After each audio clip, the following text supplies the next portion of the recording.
കേൾക്കുന്ന ആരുടെയും രക്തം മരവിപ്പിക്കുന്ന ഒരു കൊടും ക്രൂരതയുടെ വാർത്തയാണ് കർണാടകയിൽ നിന്നും ഇപ്പോൾ പുറത്തു വരുന്നത്. സ്വന്തം ഭാര്യയെ ക്രൂരമായി കൊലപ്പെടുത്തുക, എന്നിട്ട് അവർ ജീവന് വേണ്ടി പിടയുന്ന അന്ത്യനിമിഷങ്ങൾ ക്യാമറയിൽ പകർത്തി ബന്ധുക്കൾക്ക് അയച്ചു കൊടുക്കുക.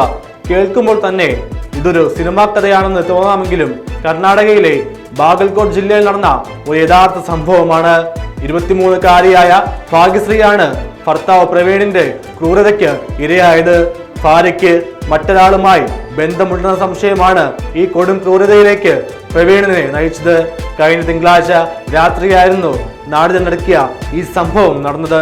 പോലീസ് നൽകുന്ന വിവരങ്ങൾ പ്രകാരം കൊലപാതകത്തിന്റെ രീതിയാണ് ഏറെ ഞെട്ടിക്കുന്നത്. ആദ്യം മരക്കഷ്ണം ഉപയോഗിച്ച് പ്രവീൺ ഭാഗ്യശ്രീയെ മൃഗീയമായി മർദ്ദിച്ചു. തുടർന്ന് കിടപ്പുമുറിയിൽ ഒരു ഷാൾ ഉപയോഗിച്ച് അവരെ കെട്ടിത്തൂക്കി. എന്നാൽ അയാളുടെ ക്രൂരത അവിടെയും അവസാനിച്ചില്ല. ജീവന് വേണ്ടി പിടയുന്ന സ്വന്തം ഭാര്യയുടെ ദൃശ്യങ്ങൾ അയാൾ മൊബൈൽ ഫോണിൽ പകർത്തി സുഹൃത്തുക്കൾക്കും ബന്ധുക്കൾക്കും അയച്ചു നൽകി. അതിലും ഞെട്ടിക്കുന്ന മറ്റൊന്നു കൂടിയുണ്ട്. ഭാഗ്യശ്രീയുടെ മാതാപിതാക്കളെ വീഡിയോ കോൾ ചെയ്തു ഈ ക്രൂരൻ.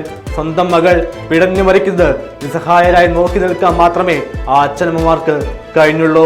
കുടുംബ പ്രശ്നങ്ങളെ തുടർന്ന് കുറച്ചു കാലമായി സ്വന്തം മാതാപിതാക്കളോടൊപ്പമായിരുന്നു ഭാഗ്യശ്രീ കഴിഞ്ഞിരുന്നത്. എന്നാൽ ഈ പ്രശ്നങ്ങളൊന്നുമില്ലാതെ സമാധാനമായി ജീവിക്കാമെന്ന് പ്രവീൺ ഉറപ്പ് നൽകിയതിനെ തുടർന്ന് കൊലപാതകം നടന്ന അന്ന് രാവിലെയാണ് ഭാഗ്യശ്രീ ഭർത്തൃഗൃഹത്തിലേക്ക് തിരികെ എത്തിയത്. എന്നാൽ ഇനി പ്രശ്നങ്ങളൊന്നുമില്ലാതെ സമാധാനമായി ജീവിക്കാമെന്ന പ്രവീണിന്റെ വാക്ക് കേട്ടാണ് കൊലപാതകം നടന്ന അന്ന് രാവിലെ ഭാഗ്യശ്രീ ഭർത്തൃഗൃഹത്തിലേക്ക് തിരികെ എത്തിയത്. വിശ്വസിച്ചൊപ്പം വന്ന ഭാര്യയെയാണ് അന്ന് രാത്രി തന്നെ അയാൾ ഇല്ലാതാക്കിയത്. ജീവന് വേണ്ടി കേഴുന്ന ഭാഗ്യശ്രീയുടെ ദാരുണ ദൃശ്യങ്ങൾ ഇപ്പോൾ തന്നെ സോഷ്യൽ മീഡിയകളിൽ വ്യാപകമായി പ്രചരിക്കുന്നുണ്ട്. വിവരമറിഞ്ഞുടൻ തന്നെ സ്ഥലത്തെത്തിയ പോലീസ് പ്രതിയായ പ്രവീണിനെ അറസ്റ്റ് ചെയ്തു.